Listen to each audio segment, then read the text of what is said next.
Bien, gente, bueno, comenzamos entonces. Va llegando más gente.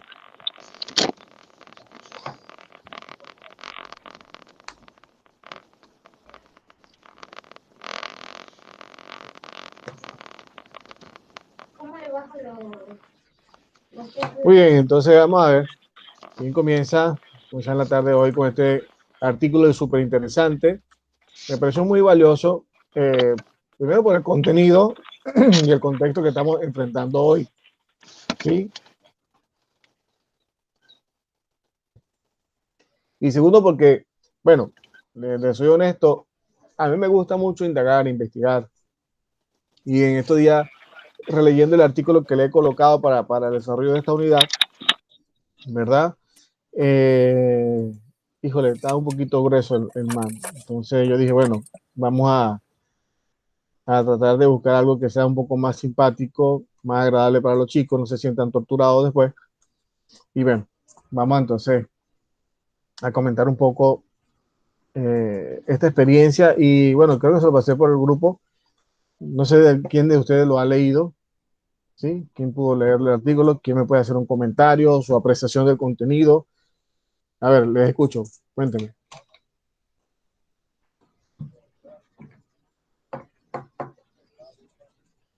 Alguno que hable por ahí, si alguno leyó el artículo este de los filósofos del contagio.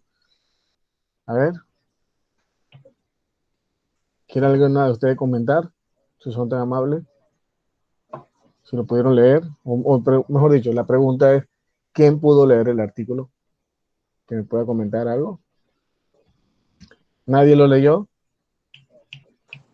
Sí, sí, sí, profe. Ok, vale.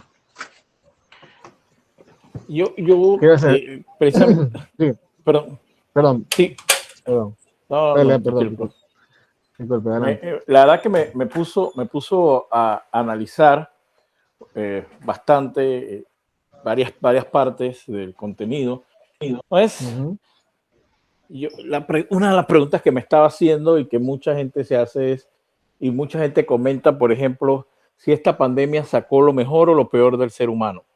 Mm, Eh, Esa es una pregunta súper interesante porque por un lado súper. vemos algunas personas siendo solidarias con otras, Ujú,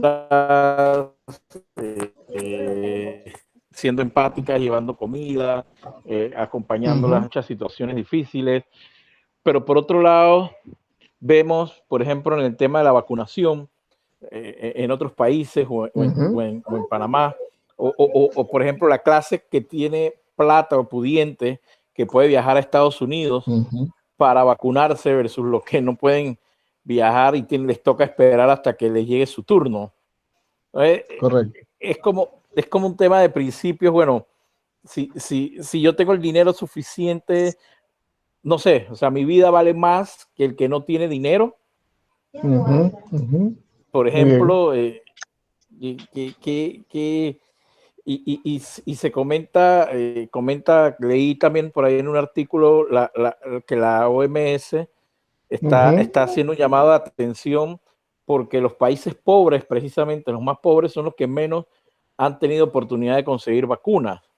Y los países Correcto. ricos son los que están acaparando las vacunas. Entonces, Sí, queda, señor. queda, ese, queda ese principio de decir, bueno, o sea, yo valgo, mi vida vale más porque yo tengo dinero y tengo suficiente dinero de irme a Miami y colocarme la Ujú. vacuna, y el que no tiene dinero, ¿qué? Tiene que esperar Exactamente. entonces 3, 4 meses más. Eso fue lo que me llamó la Ujú. atención realmente del artículo, profesor. Muy bien. Excelente. Muy bien. Buen análisis y buena puesta en común que hace sobre el sentido del artículo. Realmente, eh, como lo plantea, no lo había visto, pero ciertamente es así, ¿no? Es una manera también de pensar eh, qué está pasando hoy, ¿verdad? Ante una situación compleja, ante propuestas complejas, difíciles, ¿no? De poder entender, y como bien decía usted, cómo hacer de este mundo un poco más humano. No sé si lograron ustedes ver el video que está colgado en la plataforma de Adela Cortina, perdón. No sé si algunos de ustedes pudieron verlo. Adelante, Catherine. Buenas noches, profesor. ¿Me escucha? Perfectamente. ¿Cómo estás? Gusto saludarte. Hola. Sí, Hola, te escucho. gusto saludarlo, profesor. Sí, referente al artículo sí lo leí y lo que yo noté fue que era una oposición entre varios filósofos de diferentes nacionalidades, pues. Ellos Ujú, estaban discutiendo las ganancias que se podían haber obtenido a través del COVID ujú, y noté que, o sea, se movían mucho a través de la economía, como decían el compañero. O sea, ujú. los filósofos que ninguno ninguno lograba aterrizar en ninguna base concreta. Todos tienen como Correcto. paradigmas que, bueno, Ujú. Muy bien, excelente. Me gustó mucho ese aporte tuyo, Catherine. Eh, ciertamente, eh, como si los dilemas eh, son complejos, los dilemas existenciales, y sobre todo la perspectiva del dilema ético, ¿no? Eh, por eso le pregunté si tuvieron la oportunidad de ver el video que está de Adela Cortina, que está ahí plasmado en la plataforma, y que de una otra manera ella plantea también ese cuestionamiento hacia el deber ético. ¿Qué es realmente ser ético hoy en la sociedad? O sea, toda una sociedad ahora COVID y post-COVID. Y ciertamente uno puede pensar, como mencionaba ahorita, la brecha, si algo que ha descubierto o ha puesto en común la situación de pandemia es la brecha entre ricos y pobres. Una brecha brutal. Me perdona un poco la expresión, pero es muy brutal. O sea, es demasiado descarada la brecha que existe en el mundo. Y nuestra Panamá no escapa de esa realidad. O sea, nuestra brecha entre las clases sociales en panameña es abismal, muy abismal. Y sobre todo desde el punto de vista que lo veo, eh, híjole, mucha gente que dice, hay que abrir los colegios. ¿Cómo va a abrir los colegios, bro? Si en otros países que han aperturado los colegios han generado un retroceso en cuanto al tratamiento de la pandemia, o sea, pensando nada más en tu beneficio común.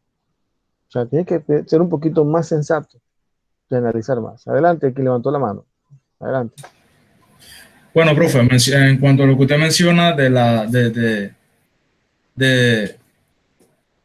cómo era, Ujú. De de la los estados pandemia, la sociales, ética. Ajá, de no, o las sea, brechas sociales, la correcto. brecha. Bueno, por lo menos yo siento que eso se ha disparado o se ha demostrado, se ha abierto más ahora en la pandemia.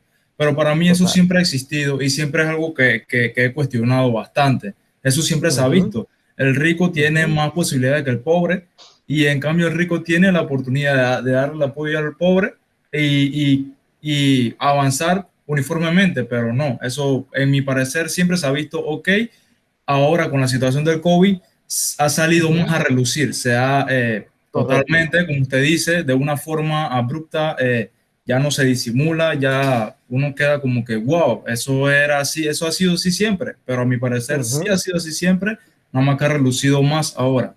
Y siempre lo he Es correcto. cuestionado, de verdad que sí. No, no. Es, sí, sí ha existido, ¿sí? Ha existido muchísimo, pero como bien dices tú, quizás estaba como muy solapado, es decir, muy subliminalmente, o quizás no nos habíamos tomado la conciencia tan plena como para mirarlo como está ahorita, ¿no? La brecha entre rico y pobre siempre se ha existido, eso no es que estamos descubriendo ahorita el agua tibia, pero es interesante también mirar cómo hoy, más que nunca, hay un dilema existencial. Hay gente que ha sido muy solidaria, pero hay gente también que ha sido totalmente cerrada, gente inhumana, gente que no le importa si el otro comió o no comió, si el otro se vacunó o no, lo importante es vacunarme yo.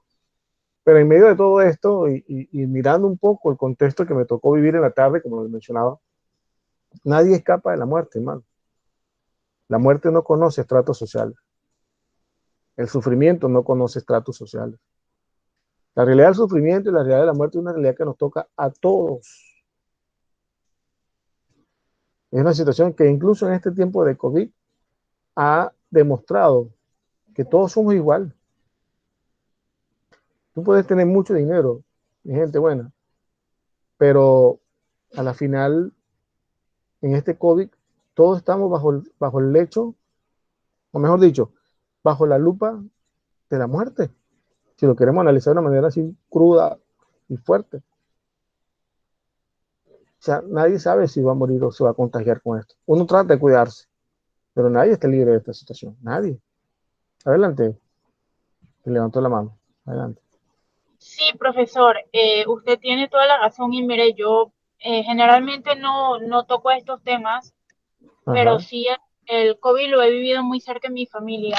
Por ejemplo, hace ya un año mi prima murió de COVID, ella era Ah, médico mira. en Chile, Mm, murió de ya. COVID.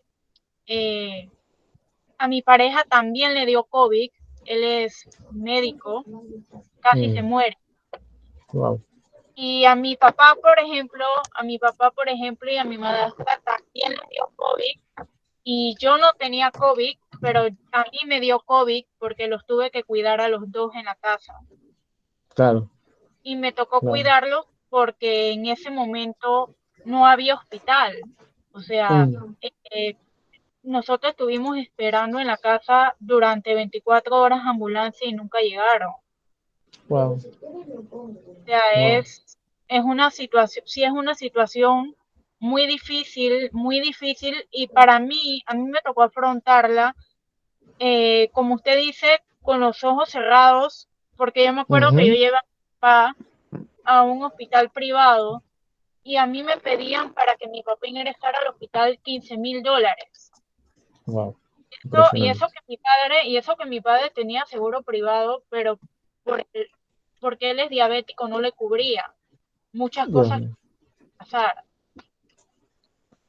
La cuestión para resumirle es que, bueno, gracias a Dios se pudo superar todo en familia y yo me volví hasta enfermera porque tuve que aprender a hacer de todo, pero Sí. yo le dije no, él me dijo, yo quiero estar en la casa y yo me preparé mentalmente, físicamente para atendernos en las casas y así fue. Y le digo, Ujú. no fue fácil, pero gracias a Dios mi papá está ahí. Gracias a Dios. Gracias a Dios. Gracias a Gracias Dios. a Dios. Y con plata o sin plata, créame que lamentablemente, como usted dice, puedes tener todos los millones que quieras en la cuenta bancaria y Ujú. lastimosamente no te salva.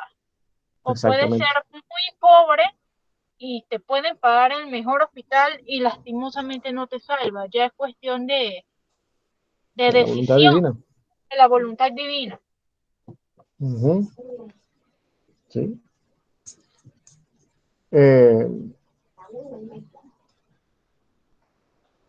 es un tema, por ejemplo, ahorita como decimos, el tema de abordar la situación de la muerte o los temas de cómo, cómo este COVID ha hecho que nosotros tengamos que analizar muchas cosas.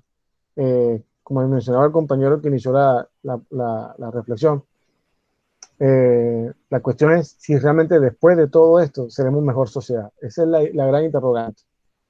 Vamos a ver qué nos dice Denis. Adelante. Y luego Edgardo. Que yo también, así mismo, creo que hace 2 meses ya, pasé por algo muy similar. Mi abuelo, que aunque tenía 80 años, se veía bastante sano, por así decirlo. Ujú. Y, pero bueno, nos tocó a todos, somos una familia de 7 y a todos nos dio COVID. Nos tuvimos que quedar encerrados 15 días, creo, y mi abuelo no quiso ir al hospital.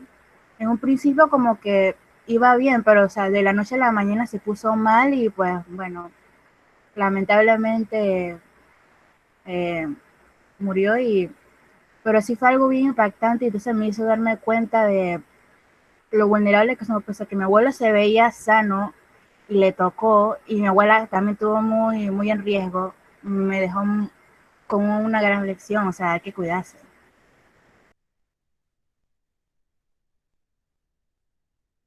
Correcto, hay que cuidarse totalmente. Y es lo que uno tiene que pensar. Parece algo muy sencillo, el cuidarse. pero no lo es. O sea, y ahora te explico algo más o menos. Adelante, Gardo. Sabe que este tema, precisamente ahora con el COVID, me puso a analizar mucho el tema de la muerte. E interesantemente, pues, una de las cosas que yo acepto toda mi vida es que algún día me voy a morir.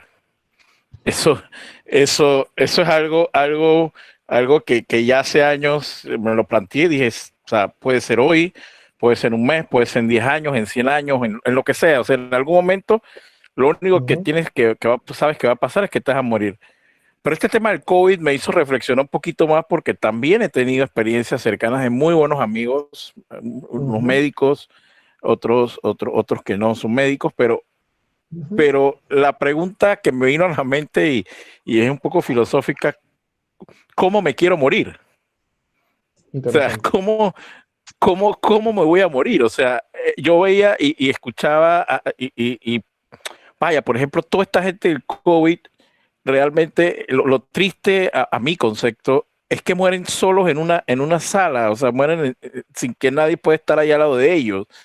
Entonces yo decía, wow, qué triste. O sea, yo sé que me voy a morir, pero por lo menos me gustaría que alguien estuviera ahí, pues al lado mío, no sé, por lo menos sentir ese último calor humano, de decir, bueno, esto está, pero esta enfermedad lamentablemente te lleva a reflexionar un poquito, bueno, la pregunta que igual le digo, me vino esa pregunta filosófica desde más o menos mayo del año pasado, ¿cómo me quiero morir? O cómo pienso yo que yo me sentiría conforme de morirme, ¿no? Es interesante, pero el COVID me trajo esa pregunta. O sea, que me voy a morir. Eso Exacto. siempre, desde hace años me quedó claro, pero la pregunta es ¿cómo?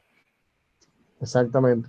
Y fíjate, estimado, que dice esa pregunta que tú te haces, creo que mucha gente se lo hace también, pero es una pregunta que no tiene respuesta y que hay gente que la evita, ¿sabes? Hay gente que la evita. Hay gente que cuando toca el tema de la muerte dice, no, no, no, mira, ¿sabes qué? A mí no me hables No de me eso, hables de yo no. eso. Ahí Sí, está. no, no, no, mira, no, no, mira, ese tema no, por favor, vamos a pasar a la página, no te pongas dramático, no te pongas tal cosa, ¿eh?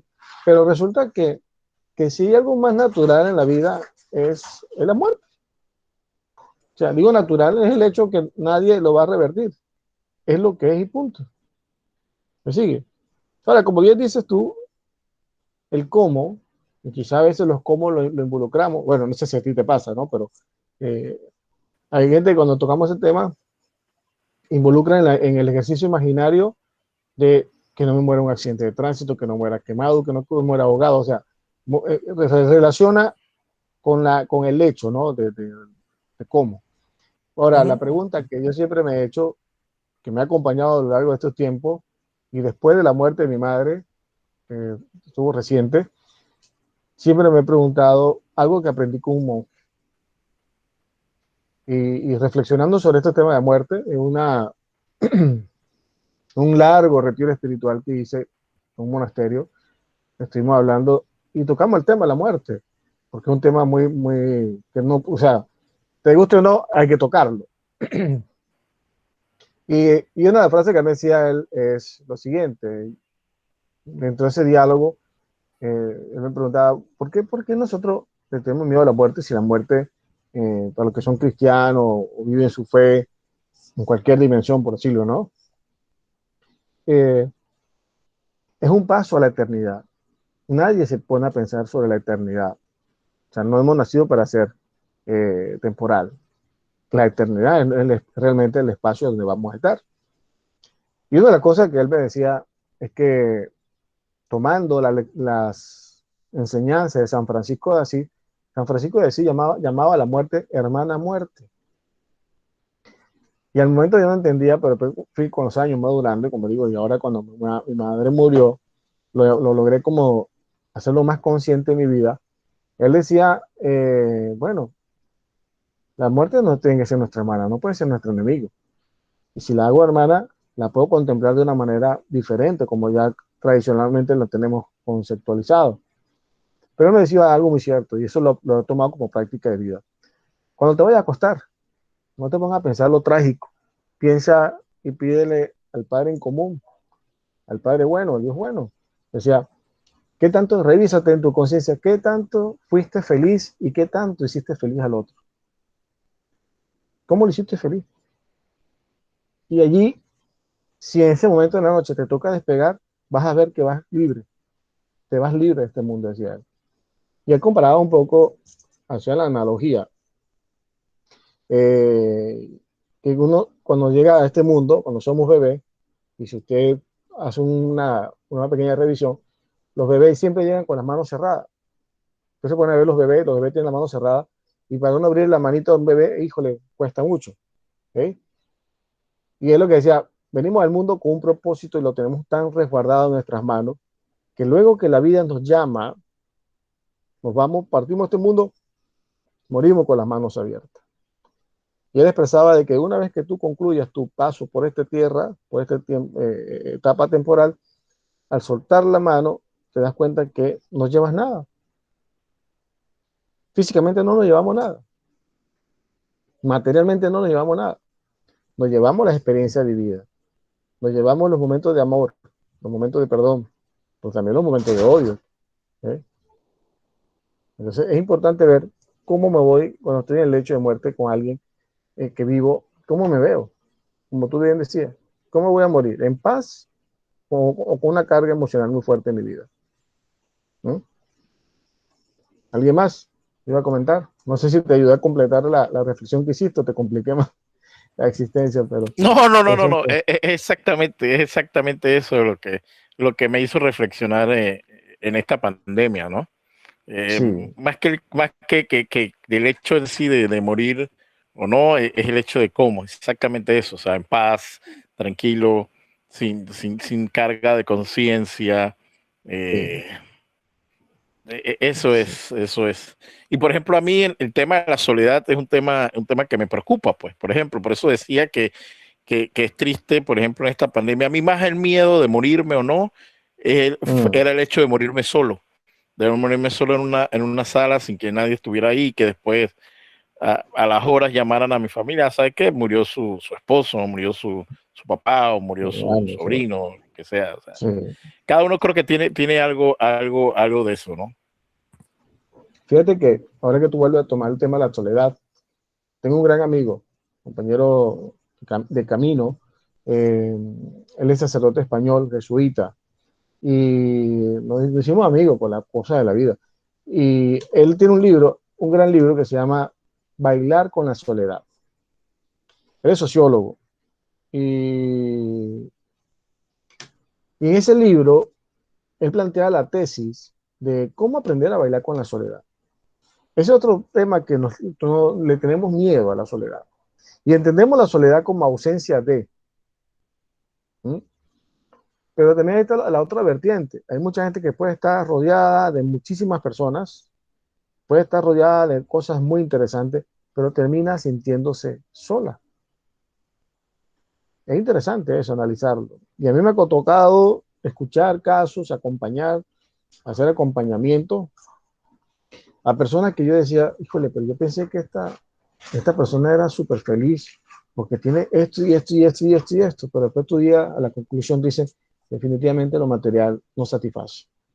Definitivamente, que es necesario tener plata, obvio, que es necesariamente tener buena libertad financiera para cubrir las responsabilidades que tenemos, sí, eso nadie lo discute, pero muchísimas veces nosotros terminamos en ese dilema existencial de afanarnos en muchas cosas y descuidar lo más esencial, lo más importante, que es tu ser. Y eso es lo que hace la filosofía. ¿Sí? La filosofía siempre te hace un llamado a que hagas una pausa y mires la vida con un poco más de detenimiento. Revisa tu ser. ¿Y qué es el ser? Es la pregunta típica de toda la filosofía y durante toda la historia filosófica es lo que se plantea. ¿Qué es el ser? Y cuando uno mira esa palabra que es el ser, la respuesta puede ser múltiple, porque es una pregunta compleja. Muchas veces confundimos ser con tener, y eso no es el ser. El ser es mirar la vida con tanto desprendimiento que llegas a entender que tu vida vale mucho más que una moda, que tu vida vale mucho más que una ideología, que tu vida vale mucho más que estar viviendo enojado, que tu vida vale mucho más mientras tú logras entender que somos seres finitos, que tenemos una fecha de vencimiento, que en algún momento, por ahí que hubiera circunstancia, nos toca partir de este mundo. ¿Sí? Y eso es lo que hace la filosofía. La filosofía, cuando invita en toda su historia, es una invitación constante a contemplar la vida desde su propio ser. La pregunta que yo le hago a todos ustedes, y este artículo me hizo reflexionar sobre ello, o sea, ¿qué tanto cultivamos nuestro ser? No sé si usted alguno ha conectado lingüísticamente. Nosotros decimos, yo quiero ser feliz. Yo quiero ser más libre. Pero fíjate, quiero ser feliz y quiero ser más libre. O sea, estás anhelando algo que tú y yo tenemos internamente escrito en nuestra naturaleza. Estamos llamados a ser felices. La primera vocación de nuestra vida, mi gente, cuando llegamos a este mundo, desde la eternidad, desde el pensamiento de Dios, cuando venimos a este mundo, es un llamado a ser felices. Esa es nuestra primera vocación. Y si miramos un poco alrededor nuestro, yo le invito a que contemple, los que tienen hijos, sobrinos, familiares y todo, contemple cómo mira la vida. Cómo mira la vida a los niños. Cómo disfrutan los niños cada momento, cada espacio. Y la pregunta que siempre me hago y me cuestiono todos los días, ¿qué cambió en mí que dejé de ver la vida con la pureza con que la miran los niños? ¿Qué pasa en nosotros que cambiamos el chip de mirar la vida con la pureza con que la mira un niño? ¿Alguna vez ustedes se han preguntado eso? ¿Se han cuestionado? ¿Qué nos lleva a cambiar a nosotros? Les pregunto y le hago el comentario en cuestión. ¿Me puede comentar alguien?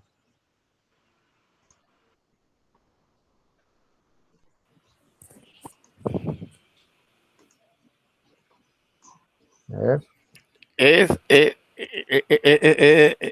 bueno e interesante, o sea, llega un punto, es como usted dice, o sea, un niño cómo mira la vida, o sea, cómo para él la vida es sencilla, simple, y es lo que nosotros los padres muchas veces le decimos a nuestros hijos, ¿no?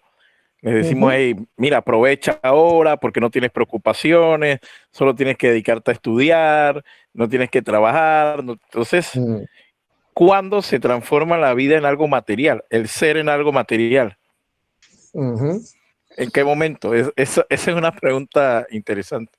¿Cuándo pasa de ser, se suena redundante, de ser lo que debemos ser a convertirnos en ser algo material que nos hace ser? Perdona que sea redundante, pero sí. Te entiendo perfectamente te entiendo. Y a veces puede sonar así, con redundancia, pero no lo es. Es un juego lingüístico, ¿no? Porque la filosofía trata de esa mezcla, ¿no? De ver cómo logramos empalmar una cosa con la otra. O sea, y es que lo que hacemos con nuestro pensamiento lo tenemos que conectar con el lenguaje. No sé si lograron ver el video de Luis Castellano, el lenguaje positivo, el lenguaje de las palabras. O sea, las palabras son físicas, gente buena. Las palabras duelen, las palabras sanan, pero también hieren.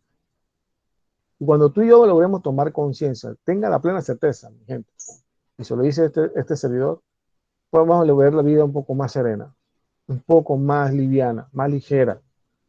Como decía por ahí un escritor, la vida con un equipaje ligero, decía Vallejo, un gran escritor por ahí. Y ese tema lo vemos desde la historia. Y estoy tocando el tema de la unidad que se llama Historia de la Filosofía. Y la filosofía aborda todos estos elementos que estamos comentando hoy en la clase. Y esto es lo que hace esta persona con los filósofos del contagio, que nos va dando una luz de cómo los filósofos empiezan a contemplar el momento de la sociedad.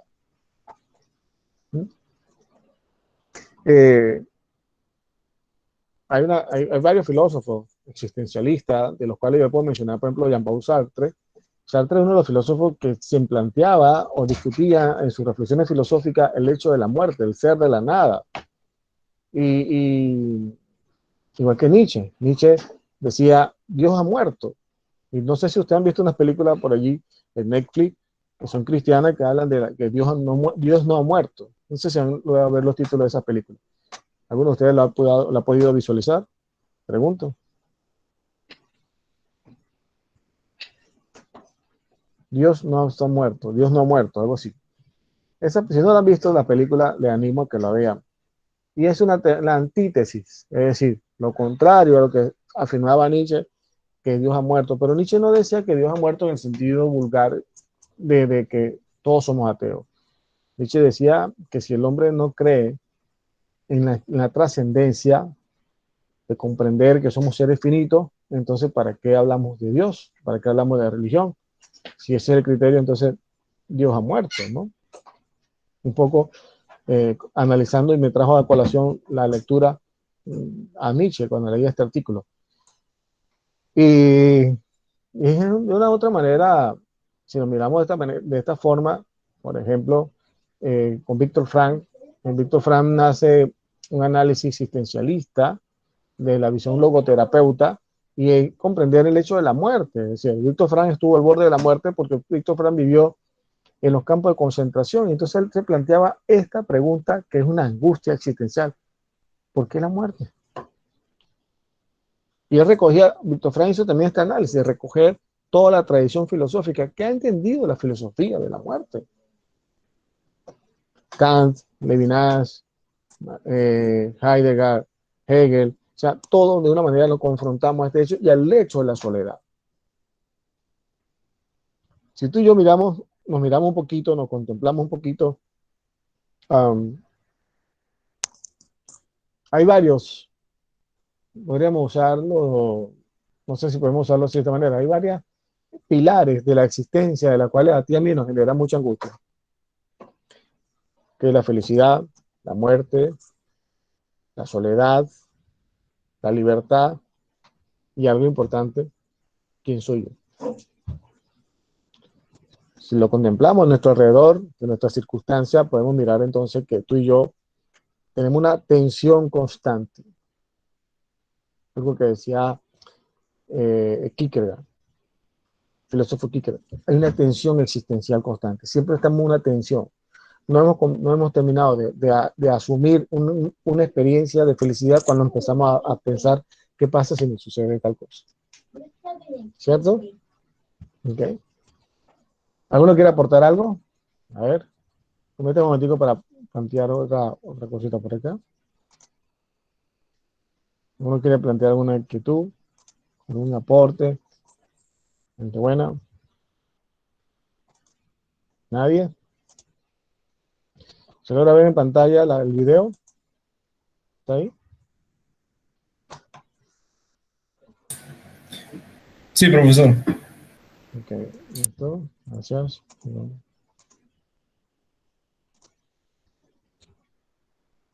Bien. Me avisan si se escucha bien, ¿ok? Primero, no es verdad que los inmigrantes vienen Sí, se escucha, a quitar profe. el trabajo. Sí, profe, se escucha bien. Perfecto. El tema de aquí de ella habla sobre la ética y la tolerancia, ¿no? Algo importante, muy importante en toda la historia de la filosofía. La filosofía, aparte de profundizar en toda su historia, en toda su tradición intelectual, por decirlo de una manera, también se pregunta y se cuestiona por qué tú y yo somos tan complicados para poder convivir con otra persona. Miren el matrimonio, a veces el matrimonio se convierte en un infierno, en el buen sentido de la palabra. ¿Okay? Bueno, vamos a ver que la cortina nos diga algo. ¿Okay?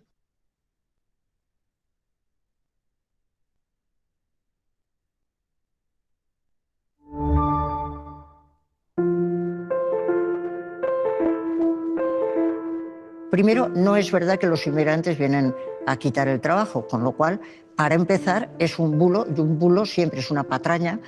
Ahora se le llama fake news, me da exactamente igual, pero es eso, una patraña que se está corriendo para dañar, en este caso, a los inmigrantes, los refugiados, que de alguna manera molestan, y entonces decimos que lo que pasa es que nos quitan el trabajo, que no vamos a poder pagar la seguridad social o cualquier otra cosa por el estilo. Para empezar, es mentira, con lo cual las mentiras hay que saber detectarlas y no hacerles caso. Hay que educar a los chicos para que detecten las mentiras y no se las crean, que no se crean lo primero que les cuenten por ahí, eso para empezar. Pero después creo que en un segundo lugar hay una cosa muy importante y me ha pasado mucho porque trabajado estas cosas con juristas y ellos mismos son los primeros que dicen es muy difícil encontrar criterios. Y entonces les resulta muy bueno cuando llegamos otros y decimos, pero es que lo importante es educar éticamente para que nadie trate de dañar tanto a otros que su única preocupación sea cuando llego al límite de lo que es delito. Hemos de educar en la escuela y en la familia de tal manera que no se nos ocurra estar sencillamente midiendo hasta dónde puedo fastidiar a otro. Eso no es una sociedad que vive en paz.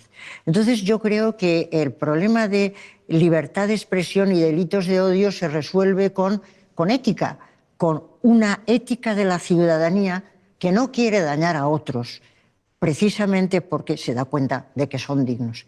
Y en ese sentido, y por otro lado, pues en ocasiones se ha planteado el famoso discurso de que una cosa es la tolerancia y otra cosa es también tolerar a los intolerantes, que se dice siempre, bueno, ¿qué pasa? La tolerancia, tolerar a los intolerantes.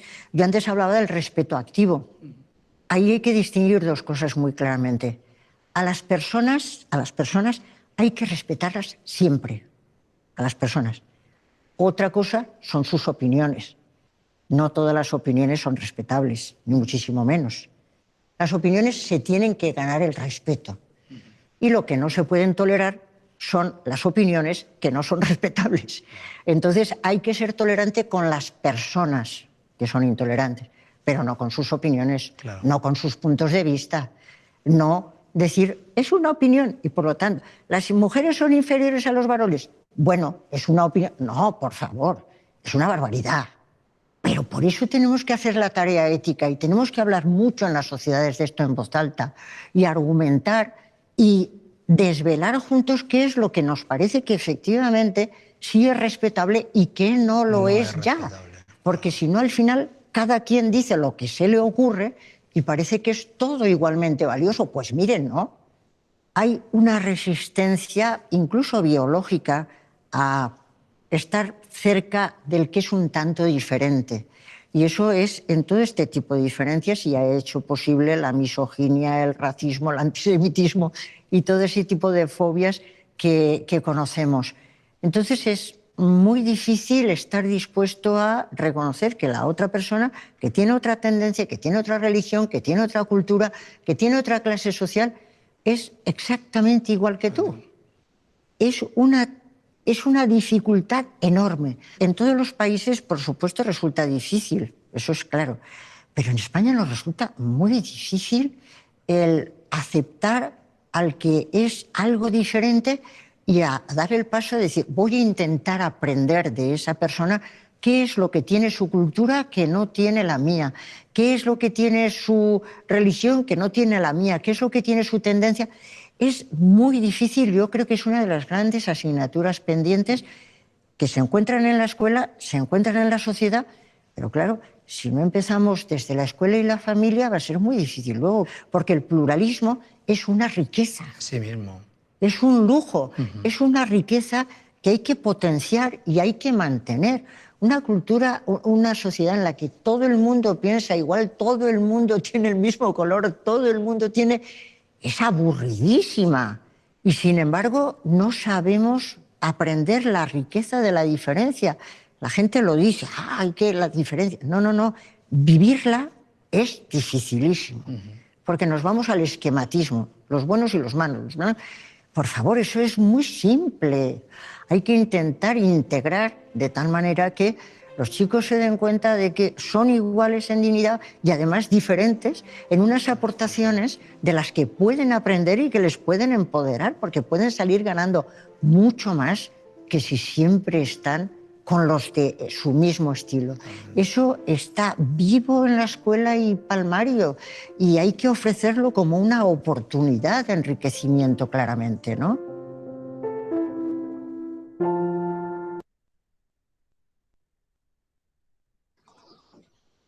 Muy bien. ¿Quién me regala una opinión?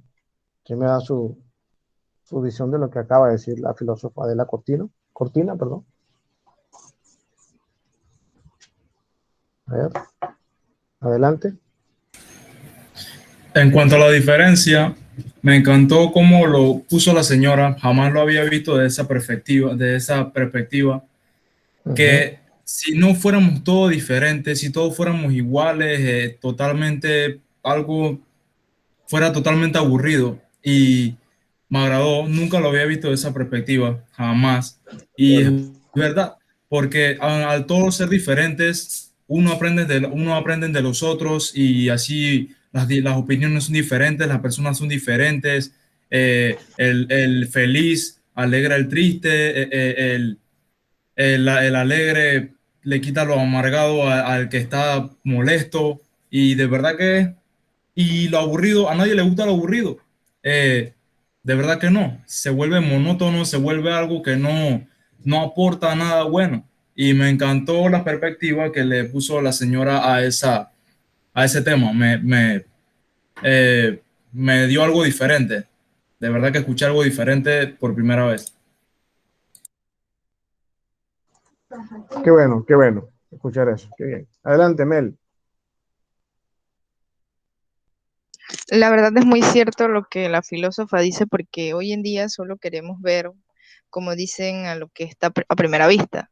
Lo vemos como un caballo. El caballo no ve a los lados, ve al frente siempre. Entonces creo que eso debería cambiar un poco y es lo que hace la diferencia, porque como el compañero y la señora dijo de que si viviéramos en un mundo donde todos fuéramos iguales, todo fuera aburrido. Y es lo que siento que se aplica mucho cuando la gente dice que no puedes criticar hasta no estar en el lugar donde está la persona. Y eso es muy cierto. Tú no puedes hablar o decir algo malo si no sabes lo que ha vivido la persona en carne propia. Por eso me acuerda de mucho en la niñez, en los niños, cuando los papás quieren regañarlos, que le dicen como que, mira el niño que no tiene juguetes y tú sí. Entonces el niño de una vez se queda así pensando y sabe si es verdad. Entonces siento de que verdad deberíamos vivir un mundo donde debería haber igualdad en todos lados.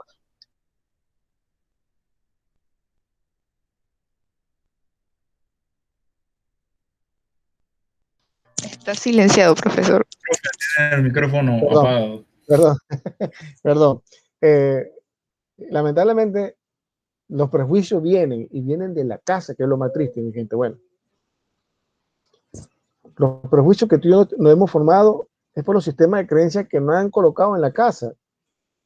No es cuestión de hacer una categoría si es bueno o malo, pero muchas veces nuestros prejuicios, no te juntes con aquel, no le digas nada a este no es buen amigo, este es mal amigo, y vamos así en la vida. ¿Sí? Que bien es cierto, tiene que tener una prudencia. No todo el mundo es bueno, pero no todo el mundo es el demonio con dos piernas. ¿Sí? Pero bueno, muy bien. Adelante. Ruth. Buenas noches, profesor y compañero. Bueno, profe, mi opinión fue, lo que voy a aportar es algo que en verdad me llamó mucho la atención y que es realidad. Y lo vivimos hoy día aquí en Panamá. Las personas se quejan porque hay muchos extranjeros y dice que no hay trabajo y que el trabajo nos los quitan los extranjeros. Y yo me he puesto a pensar, yo como persona, ¿por qué ellos sí pueden hacer en nuestro país? ¿Por qué ellos sí tienen trabajo? Porque ellos no son de las personas que llegan y dicen, yo no quiero trabajar de aseador, yo no quiero trabajar de esto, sino que hay esto, yo trabajo de esto. Y después más adelante yo veo qué puedo conseguir y mejorar o ver en qué me puedo superar. Pero aquí los panameños, por ser de que no quiere trabajar de eso, no trabaja, no hace, no nada. Sí, es cierto lo que tú dices, ¿no? Fíjate que es un tema duro lo que vos mencionas. ¿Por qué? Porque te digo una cosa. Si miramos la perspectiva de la palabra extranjero, todos somos extranjeros. ¿En qué sentido? Aquí hay alguien de Chiriquí. Acá, aquí en el salón hay alguien de Chiriquí que haya nacido y esté viviendo acá en Panamá, que sea chiricano, o sea, de Los Santos o de Chile. A ver, de una zona de... Nadie, todos somos de aquí, somos acá capitalinos. Yo soy de No hay nadie Boca, allá donde uno. profesor. Ah, tú eres de Boca, muy bien. Exacto. ¿Quién más? ¿Qué más de donde uno? Nadie, más nadie. No puedo decir que todos son capitalinos. Bueno, pero que son de otra provincia. Y cuando tú te vienes acá a la capital a estudiar, ya tú estás emigrando. Te conviertes en un inmigrante. Deja tu zona de crianza, tus orígenes, deja tu familia, deja todos tus seres queridos, las amistades, tu tierra, y te viene a la capital. Y la gente puede decirme, sí, profesor, pero es que estamos en el mismo país, pero no en la misma zona donde estamos. No son las mismas las tradiciones que están en Chiriquí o está en Los Santos o en las tablas. No es lo mismo, no son las mismas. Podemos estar compartiendo con nuestra gente, no es lo mismo compartir con nuestra gente, con quien hemos convivido durante muchos años, a venir a hacer nuevas amistades acá, en la capital. Bueno, ¿O te equivoco? yo fui inmigrante, porque cuando yo estudié fue en Santiago. Y literalmente en Santiago, o sea, hay de todas las culturas, o sea, hay de Colón, de Chiriquí, hay de Boca, hay de Cuna, entonces, o sea, pero era algo tan bonito porque uno conocía tanta cultura. Pero entonces cuando yo llegué a trabajar por primera vez en una escuela, y a mí me dijeron, había una muchacha por delante que era panameña y le dice, ¿quieres trabajar con primer grado? Y ella decía, no, porque eso es muy duro, que no sé qué. Y yo dije, o sea, si eres maestra, te toca primer grado, o sea, puedes hacerlo. Cuando yo entré Claro, a trabajar, habían bastantes extranjeras y yo me quedé asombrada porque yo digo, o sea, qué divertido es conocer otros países porque, como le digo, las personas de otros países, la educación de ellos no son igual a la de nosotros. Entonces ellos tienen muchas maneras, mucha metodología. Y entonces yo siempre le decía a las muchachas o a mis compañeras, oye, enséñame cómo tú haces esto, cómo logras esto. Entonces, ese compartir de cultura es tan divertido, o sea, no solamente con los extranjeros, sino con también de otras provincias, porque a veces te da risa que exactamente. alguien te habla y dices que, ¿y tú de dónde eres? Que no es de Colón, o sea, por la manera que se expresa, la manera que habla, uno se da Exacto, cuenta que no es de aquí, de la ciudad. exactamente, exactamente. Por ejemplo, y es una, como bien dices tú, es una riqueza. Por ejemplo, a mí la vida me ha dado la oportunidad, y la bendición de caminar varias zonas del mundo y he estado compartiendo con muchísima gente. Hay veces que se me mezclan, ¿no?, las lenguas, es decir, la forma de hablar, porque he compartido con mucha gente. He compartido con gente mexicana, he compartido con gente argentina, con colombiano, con tico, que me he relacionado muchísimo, con gente salvadoreña, ¿eh? Y así sucesivamente, ¿no? La vida me ha permitido estar allí y en medio de todo eso he aprendido de todo y mucho. Y eso es lo que tú dices. eh, por ejemplo, esta persona que le mencioné en la tarde, cuando me enteré hoy que había fallecido, para mí ha sido muy duro, porque nos unía una gran amistad y lo terrible que tú puedas hablar con una persona la semana pasada y este como el tercer episodio que me pasa en mi vida, que tú hables con una persona y que cómo está, cómo te sientes, cómo va la salud, no, todo bien.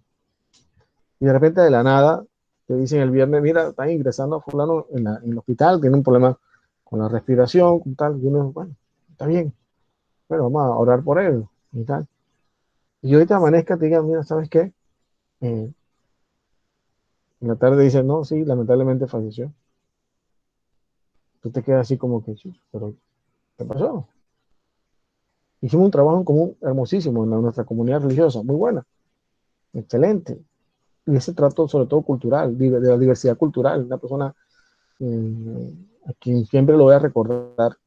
Y te toca, pues, enfrentar ese tema, lo que habíamos abordado hoy del tema de la muerte. Y tú dices, wow, solamente te toca respirar. Y bueno, si tenés poquita o mucha fe en el Dios, bueno, ponerte en su mano, pues, ¿no? Y una persona joven, bueno, digo joven porque apenas tenía 48 años, va a ser una persona súper joven todavía, ¿no?, con mucha vitalidad todavía, con mucho por aportar. Y traigo esta colación porque esta manera de nosotros siempre estar despreciando a la gente, si es extranjero, si no es extranjero, si tal cosa, ese no es el dilema existencial de la vida. En eso no debe consistir nuestras reflexiones. Nuestras reflexiones deben consistir en que seamos mejores personas cada día. Somos ciudadanos del mundo.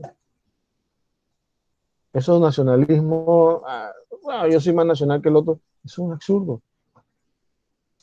La pandemia nos ha demostrado, y si leyeron el artículo lo demostraba, la pandemia ha demostrado que se han derribado muchas ideologías.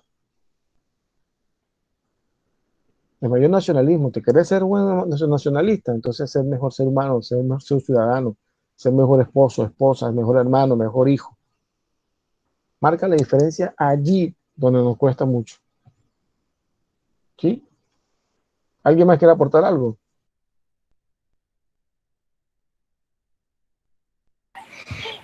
Sí, profesor, usted acaba de dar en el clavo con una palabra, una frase muy interesante. Seamos mejores seres humanos.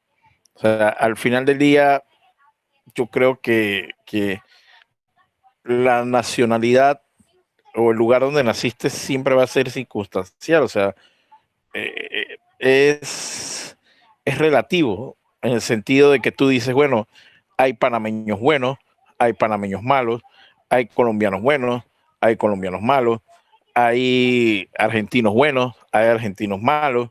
Entonces, por ejemplo, que dicen, no, es que todos los chiricanos son creídos, y disculpen los chiricanos, bocones, y no, o sea, yo conozco un montón de chiricanos, y las veces que he ido a Chiriquí me han atendido muy bien, y no tengo, no tengo ninguna queja ni nada por esto. Entonces, yo creo que al final todos somos seres humanos, o sea, somos ciudadanos del mundo, independientemente de las circunstancias de que unos nacimos en Panamá, otros nacieron en Colombia, otros nacieron en China, otros nacieron en África, pero todos estamos en el mismo mundo, o sea, somos seres humanos independientemente, y eso no, una nacionalidad no define qué tan bueno o qué tan malo eres, lo defines tú como Totalmente. ser humano.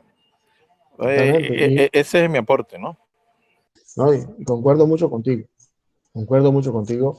Y un poco lo que decía Adela Cortina en sus reflexiones, ¿no? Creo que en el portal le puse la versión larga, ojalá la puedan ver. Les pido que lo vean y disfruten. Tomen apuntes, mi gente, de los videos, de los artículos que estamos leyendo. Y tráiganlo siempre a clase para discutir. Yo les pido que filosofen un poquito, que hagan un aspecto filosófico, cuestionense, pregúntense, escriban lo que van viendo en la realidad, y tráiganlo a clase para compartir. Ustedes, hay cosas muy buenas que podemos hablar acá, ¿ok? Y fíjense algo sobre esta visión de los nacionalismos, ¿no? Últimamente la ONU está promoviendo, con muchos países, pues, pero también la ONU sobre todas las cosas, está promoviendo que muchos países firmen acuerdos para evitar el racismo. Mire, casualmente, hace 2 semanas me llamaron de una organización que pertenezco, pues, un movimiento religioso.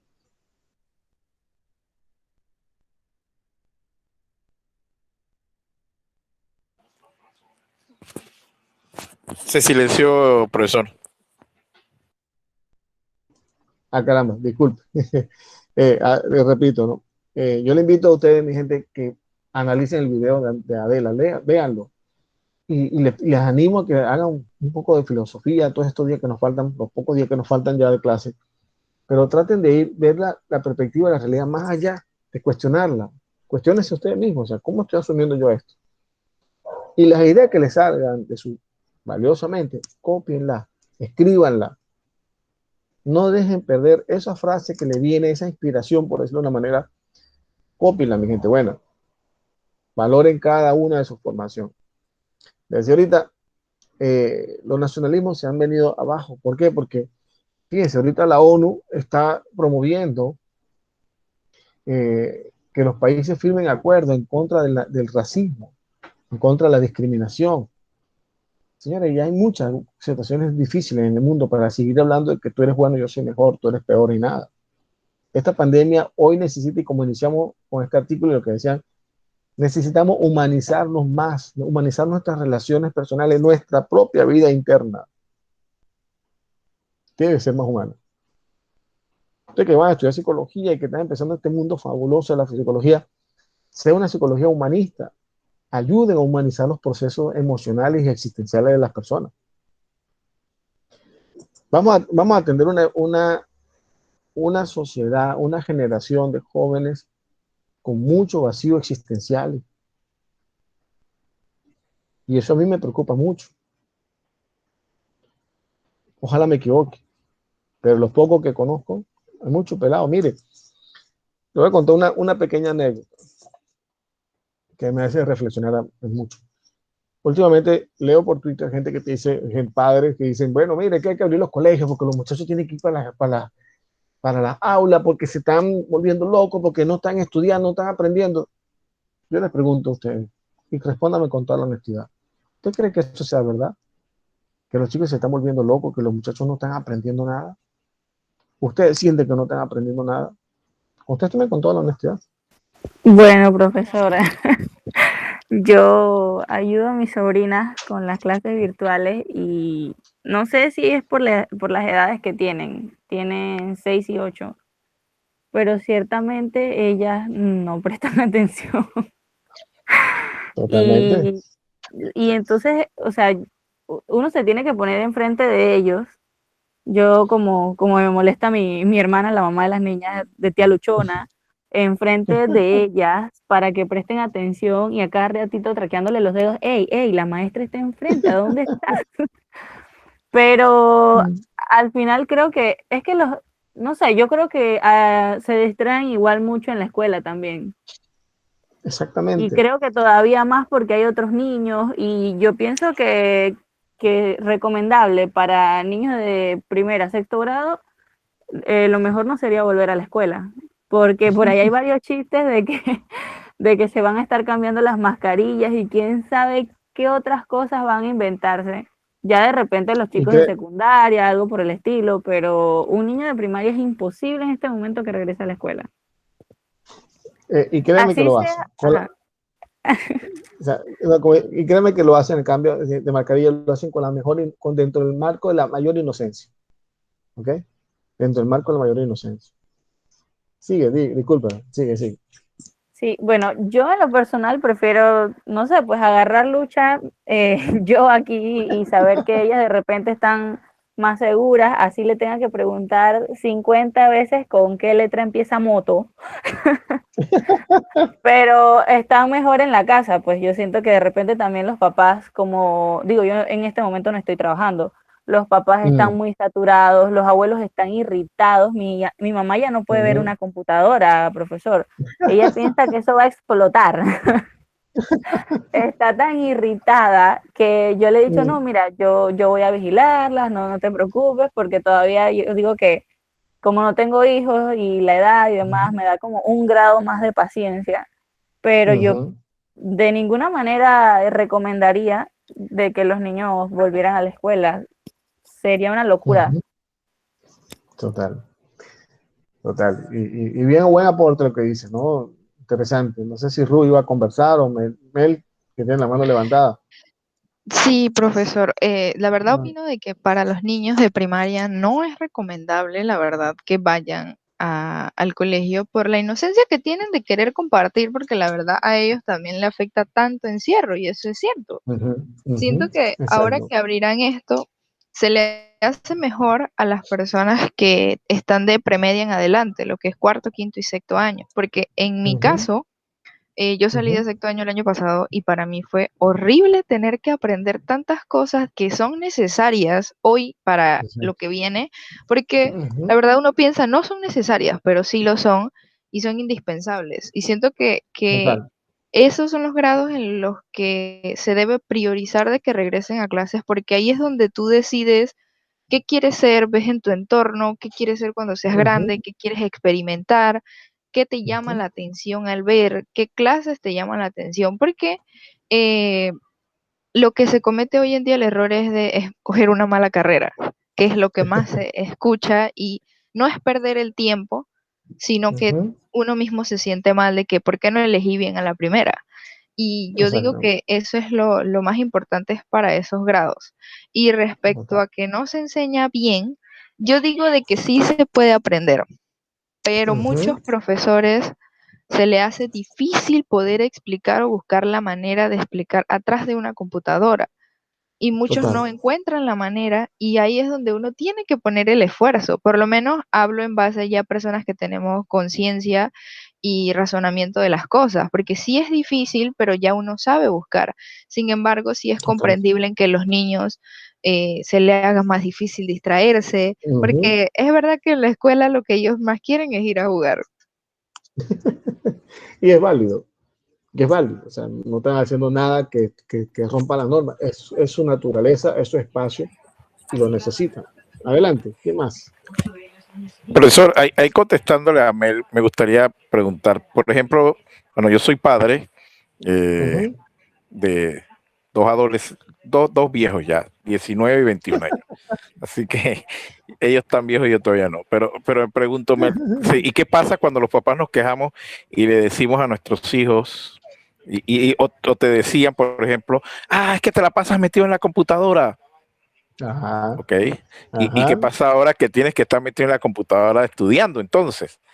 Entonces, exactamente. cuál es el punto? O sea, ¿es la computadora, es la tecnología o es el interés por estudiar? O sea, esa pregunta me viene bastante a la cabeza porque ya te digo, como padre, acá rato le decía, pero es que tienes que salir a jugar porque estás metido todo el día en la computadora.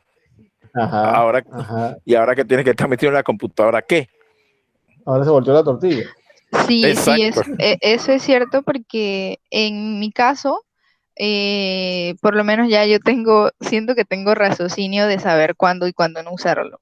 Pero yo Ujú, tengo una primita que ella este año está en sexto, el año pasado estaba en quinto grado y era una ujú, excelente estudiante cuando iba a presencial, pero bajó sus notas horribles y yo le decía, pero no entiendes, no comprendes. ujú, Y ella decía, no entiendo y no sé cómo hacer para no distraerme.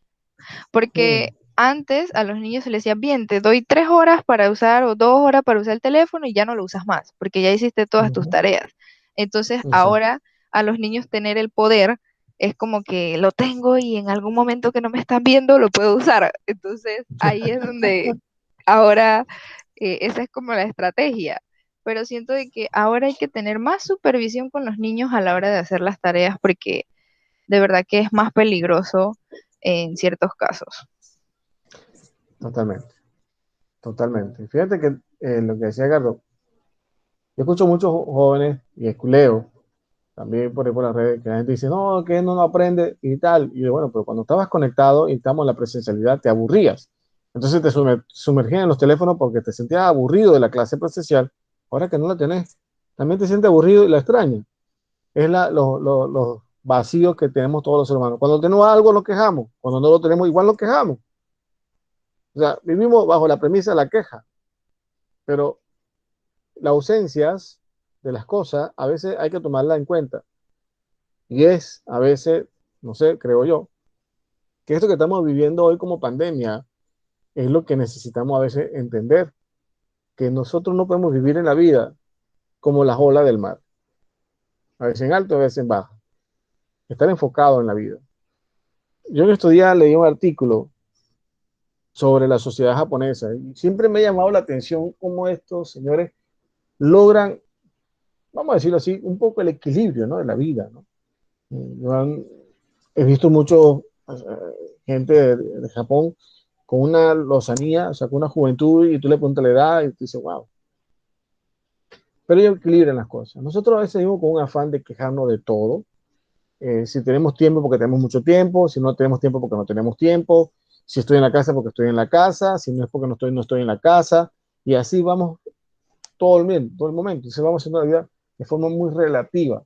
Y esos relativismos son peligrosos, porque nos roban la esencia, nos roban el ser. Y es lo que la filosofía te dice, hey, haz un alto, brother, haz un alto. Adelante, Meli, ¿vas a hacer otra intervención? Sí, sí, eso que usted me dice de que nos quejamos de todo, viendo uno de los videos que usted colgó en la página, no me Ujú. acuerdo el filósofo que hablaba, pero él comentó de que se hizo un experimento donde se llamaron a Ajá, cierta cantidad de personas sí, que les dijeron Carlos que los Rico, iban a poner en un cuarto donde no había nada, pero que antes de correcto. entrar se les iba a electrocutar y todos se asustaron y dijeron que no, pero le dijeron que ya estaban ahí. Sin embargo, ellos entraron y todos los participantes, después de 6 minutos, tocaban el botón que estaba justo al lado de la cama para electrocutarse. Y ahí es Totalmente. donde se dijo de que hoy en día el ser humano no puede estar quieto. Somos seres inquietos e impacientes, que no vivimos el Ujú, tiempo, queremos correr con el correcto. tiempo. Entonces, eso la verdad, cuando lo vi, es muy cierto. Y para mí escuchar esas frases o escuchar de algo que se hace, te hace como aguantarte y decir, dale con calma, para todo hay tiempo, siempre y cuando tú lo Para todo. midas. Para todo hay tiempo, eso lo puedo decir yo. Para Entonces todo me hay tiempo. pongo como que es cierto de que queremos hacer todo en un solo día y después mañana estamos inquietos porque ¿por qué hicimos todo?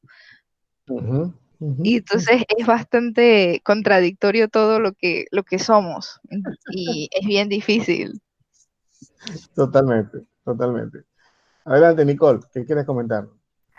Gracias, Nel. Me da mucha risa lo que comparte la compañera porque yo creo que yo habría sido de las que me habría electrocutado.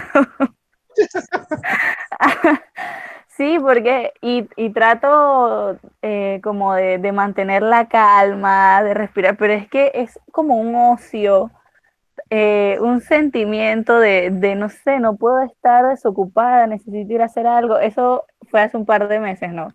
Ya Ujú, después de entrar como que completamente al sistema de la pandemia, sin ujú. trabajar y demás, dando menos clases en la universidad incluso, me ponía a pintar y un día pintaba una pared y dejaba pintura y Ya. todo oficio para mañana, porque ya sabía que mañana no iba a tener que hacer.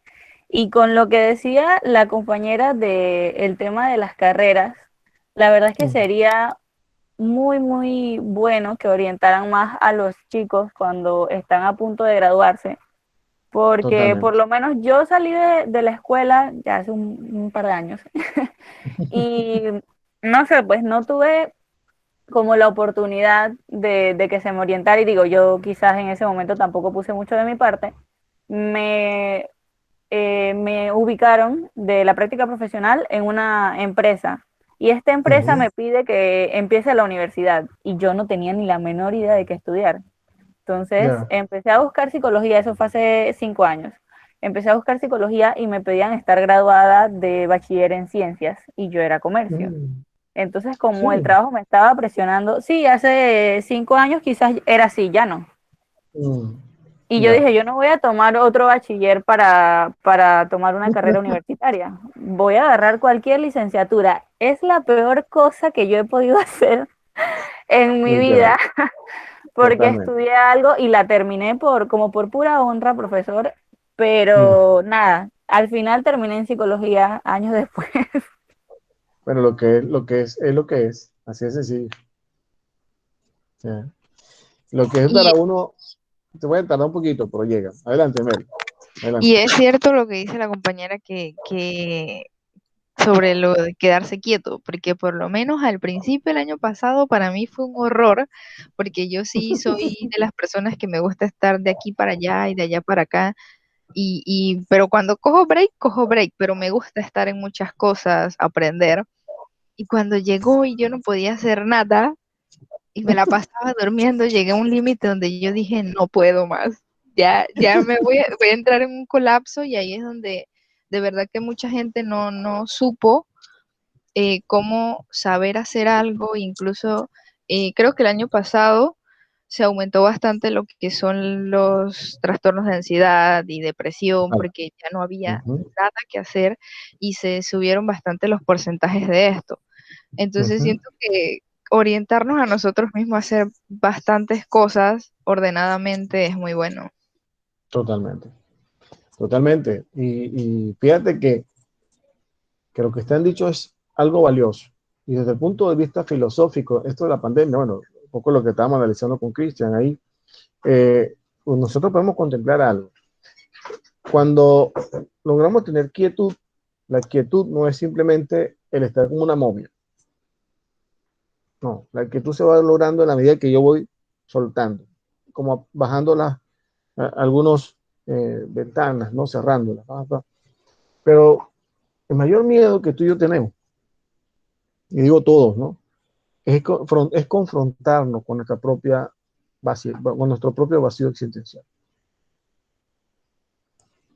Yo no sé si a usted le ha pasado, pero a mí sí me pasó. Cuando yo me di cuenta que estaba lleno de muchos ruidos, de por aquí, por allá, para acá, me tenía miedo. Y todos esos ruidos eran excusas para no guardar un poco de silencio y encontrarme conmigo mismo. Sócrates, uno de los grandes filósofos de la antigüedad, una de tantas frases que, aunque Sócrates no hizo ningún escrito como tal, simplemente Platón recogió algunas frases de él, porque fue su alumno. Sócrates decía, conócete a ti mismo. Y dentro de esa expresión de conócete a ti mismo, que Platón habla en su texto, conocerse a nosotros mismos es la empresa más difícil que hay. Pero el hecho que tú te conozcas, y una de las debilidades que tú y yo tenemos, es que nos queremos conocer bajo la perspectiva de errores. Nos juzgamos mucho, nos cuestionamos mucho, y nos condenamos mucho. Y eso no es conocernos, eso es destruirnos. ¿Okay? Adelante, creo que fue el hermano Rup. ¿Sí? Adelante, Rup. Sí. Pero mire, respecto a lo que decía mi compañera, de que a veces uno, con lo que pasó en la pandemia, que uno estaba haciendo más de 4 cosas antes de, en mi caso, yo era de la persona que yo estaba en la universidad en la noche, trabajaba en el día, hacía tutoría en las tardes. Y el año pasado que cayó la pandemia, yo me sentía que yo me estaba como muriendo, me estaba desesperando, porque o sea, no había nada que hacer. Y entonces hasta una vez llegó mi prima y decía, bueno, vamos a adornar la casa. Yo, estamos en plena mitad del año, vamos a adornar la casa de qué, de Navidad. Y un día arreglamos toda la casa por de Navidad y al día siguiente la desordenamos. Después de esto, bueno, vamos a hacer sección de la ropa que ya no usamos para salir. Modelamos todas las ropas que no habíamos usado. O sea, era tanta la ansiedad de estar afuera de la casa que no sabíamos ni qué hacer. Hasta que este año pude retomar y ahora yo me río porque yo le digo a mamá, bueno, no te preocupes, yo estoy dando clases, ahorita estoy en clase con usted, que si estoy cocinando, que si estoy fregando, que si lavé el porche, o sea, no nos quedamos quietos a hacer una sola cosa, sino que queremos estar haciendo todo a la vez. Y esto es algo como difícil como ser humano, quedarse quieto, o sea, como que estamos tan acostumbrados a hacer tantas cosas a la vez. Y esa frase que usted dice, que conocernos a nosotros mismos, tanto así que una vez a mí me preguntaron, dije, oye, ¿cuál es tu hobby favorito? Yo dije, ay, ahora sí me la pusiste buena, porque yo no me trabajo y estudio. Y como tú no juegas fútbol, no juegas basquetbol, yo no hago nada, o sea, literalmente estudio y trabajo, no tengo otro juego. Y dice, bueno, comienza a Otro juego. conocerte, porque si no, ¿qué vas a hacer? ¿Quién eres tú? Nada más eres una mujer de trabajar y estudiar. Entonces ya ahí tuve que comenzar a aprender a ver qué me gustaba y qué hacer, porque en verdad es difícil, es difícil. Totalmente. Es difícil y es una aventura sabrosa, en buen sentido. El conocernos es un proyecto inacabado. Inacabado significa para mí que no tiene fin, que siempre estamos en esa búsqueda y en ese constante reconocernos. Para ir cerrando la clase de hoy y agradeciendo mucho también los gestos de ustedes y el apoyo, ciertamente hoy me logró conocer que uno es sensible, que soy muy sensible. Y la muerte de alguien que uno quiere me pega muchísimo. Y más de una manera inesperada, me pega muchísimo. Pero también he aprendido algo interesante. Eh, yo he caminado con mucha gente, entre ellos con la Compañía de Jesús, que ven los padres jesuitas, aunque yo soy laico, no soy cura, para que sepan, soy laico, misionero, pero si algo que aprendí hoy, que usamos en la espiritualidad ignaciana, es agradecer por tanto bien recibido. Agradecer. ¿Y qué quiero decir con esto, mi gente? La mayor manera de conocernos a nosotros mismos es aprendiendo a ser agradecidos. Este gran amigo que acaba de fallecer hoy, tengo mucho que agradecerle. Cuando le comuniqué a ustedes, obviamente me fui al piso a llorar, o sea, en el sentido de que tuve que soltar un poco ese asombro, ¿no? De saber que tu persona, tu amigo de comunidad, no vamos a estar más. Que cuando vayamos al templo a vernos ya no lo voy a encontrar. Y así sucesivamente, ¿no? Pero también me llegó a conocerme hoy que una de las maneras de superar el duelo es agradeciendo por tanto bien recibido de las manos de esas personas. ¿Sí? Y eso lo dejo para que veamos pues, cómo la filosofía también, esa evolución humanista, nos permite ver que tantas cosas que hemos recibido de nuestras manos han llegado a nosotros por medio de otros, y nosotros a veces nos quejamos tanto. ¿Sí? Y lo que le dejo como enseñanza para cerrar la clase es ir viendo esto, ¿no? Acá, este material está ya en el aula, pero lo voy a cambiar y esto se lo voy a dejar como opcional, pero me gustaría que leyera un poco más el artículo que le puse de la filosofía del contagio, ¿ok? Para que miremos un poco cómo esa evolución de la historia de la filosofía en la humanidad, ¿sí? Este artículo pueden leerlo, es bastante, lo puedo decir con mucha, es bastante pesado, ¿sí? En el sentido de que hay términos fuertes, después yo me puse a procesarlo y decía, híjole, tú, chico, como que no, o sea, no me malinterpreten, no estoy tampoco ustedes poniendo como que, no, pues, es pesado, pero lo animo igual a leerlo, los retos a que lo lean. Y van a tener de alternativa el artículo de los filósofos del contagio. Adelante, mi estimada. Profesor, ese ya está montado en el material de estudio. Déjame un momentico, si mal no recuerdo, sí, un momentico lo revisamos. Miren, le animo a que miren este video, no sé si ya lo vieron, es el mismo Adela, pero esta es la versión más larga. Ahorita vimos la versión chica. ¿Ustedes lo vieron? ¿Este artículo lo vieron, este video? ¿No? Yo lo vi en antes más o menos. Yo creo que ese fue el comentario que yo le hice, que no había encontrado el artículo para poder resolver esa asignación. Si no me equivoco fue esa. Pues yo no encontré el Ok. material en la parte de material de clase. Vamos a ver un momentico. Un momentico. Aquí lo tiene. Concepto de práctica de la historia de la filosofía. ¿Ok? Aquí lo tienen. Disculpe, profesor, ese es el último link de la asignatura. Como el Porque último ahorita link. mismo yo no la tengo abierta. ¿No la tienen? No la tengo abierta ahorita mismo visible, pero Ok. yo me refiero a la última sesión que usted tiene montada. Bueno, Que la última grabamos sesión, apurados. es que la última sesión, estamos por acá, vamos a decir, logramos entender. Aquí tenemos las unidades que estamos viendo, ¿correcto? Ajá. Aquí hemos venido hablando más o menos acá, y estas son las últimas que nos quedan ya por desarrollar, ¿correcto? ¿Es así o no es así? ¿Sí? Yo veo, bueno, no sé si se logra visualizar de esta manera, yo lo tengo que ver así porque es como que el plano que lo veo como profesor, no lo veo como rol de estudiante que de repente le aparece otra cosa diferente, ¿cierto? ¿Ok? Sí, Esto que acá el estudiante sale un poco distinto. distinto, ¿verdad? Bueno, fíjate que este prácticamente es como la penúltima unidad, la otra unidad la vemos la semana que viene. Acá voy a subir también un libro, yo creo que está ahí también el material. Sí, que se llama El hombre en busca de sentido. Hoy se lo voy a colocar. Estuve buscando una versión mucho más noble, en la cual le voy a pedir que lean por lo menos el primer capítulo de este libro, El hombre en busca de sentido, de Víctor Frank. Víctor Frank, les repito, es un filósofo y psiquiatra. Vean, léanlo, primero las 10 primeras páginas, si es posible, porque va a ser muy interesante para ustedes. Y este video de un monje tibetiano que es considerado como el hombre más feliz del mundo. ¿Ok? Y tiene Entonces, pinta, profesor, yo lo vi. ¿lo viste? Qué bien. Sí, sí, es interesante su propuesta, su manera de hacer ver las cosas. Entonces, fíjense algo, mi gente. En este artículo, en esta unidad que estamos ahorita hablando de los dilemas de la ética, ¿dónde está? ¿Se me fue? Aquí, la evolución de la historia, de la filosofía.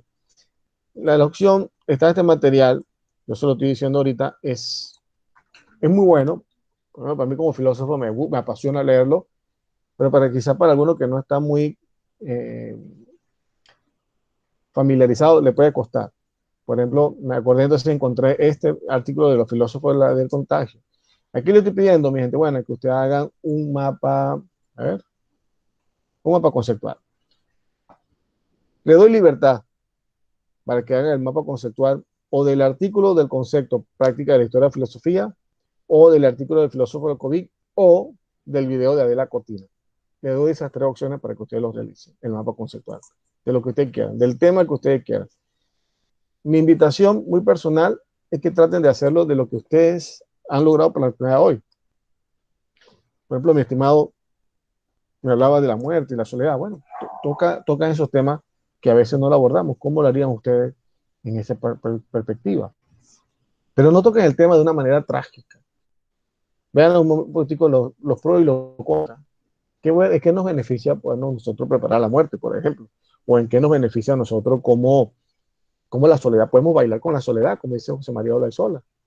Se puede bailar con la soledad. A eso lo dejo. Y si quieren que le pase algún recurso de cómo bailar con la soledad, se lo puedo enviar al WhatsApp para que vayamos profundizando. El mapa conceptual se lo dejo a libertad temática. Usted lo pueden desarrollar como usted quiera y se sientan cómodos y libres para desarrollarlo. ¿Me expliqué? No me expliqué. Gente, bueno. Sí, profe. Claro como el agua. Bueno, eso en un lado. Y el otro, ahorita en la tarde, ahorita en la nochecita, le coloco el de Víctor Frank, que es un texto. Simplemente le invito, voy a seleccionar las páginas para que la lean y se queden con el libro. De verdad que es un texto que le va a ayudar muchísimo. Y pues nada, ya la semana que viene creo que cerramos nuestra materia por estos días. Y esperando que le hayamos servido, que le haya dejado algo. Y pues nada, ¿ok? Entonces, creo que esta es la penúltima. Si mi cronograma no me falla, la próxima semana es la última semana de clase. De todas formas, vamos a revisar, ¿ok? Para ponernos de acuerdo, ¿vale?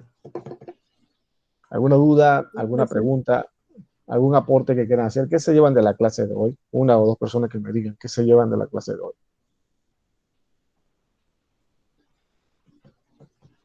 Una persona o 2, mucho. ¿Qué se lleva de la clase? ¿Qué le deja la clase de hoy? A ver. Bueno, sobre todo preocupación, profe, porque la compañera, como dijo antes, no era la única que estaba cocinando y acá en clase, así que, como dice, todos estamos así acá y ahí.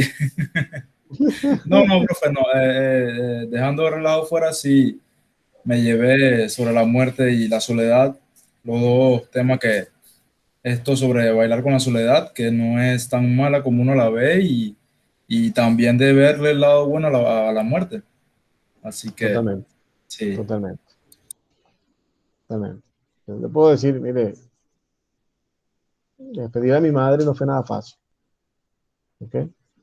Mi madre murió y me pasó como el caso de hoy. Yo hablé con mi mamá en la mañana y a las 3 de la tarde me llamaron para decirme que mi madre había muerto, de un infarto. Duro. Duro cuando tú estás lejos de tus fronteras y no puedes llegar a tiempo porque estabas lejos. Es duro. Fuerte. Pero uno se levanta. ¿Ok? Con la esperanza, con la confianza, con la fe. Y como le dije ahorita, aprender a agradecer de tanto bien recibido de esa persona te anima y te da la fortaleza espiritual para seguir adelante. ¿Ok? Eso se lo puedo decir como experiencia de vida. Pues nada, sin más nada que agregar, agradecido a todos por su presencia, por sus participaciones, por su escucha, que les deseo a todos una feliz noche y un feliz descanso. Seguimos conectados por el mismo Vaticanal, ¿ok? Y nos vemos con el favor de Dios el próximo miércoles. Que tengan todos una feliz noche, que descansen. Igual, profesor, que descanse. Profe. Saludos, profe. Descanse. Hasta luego.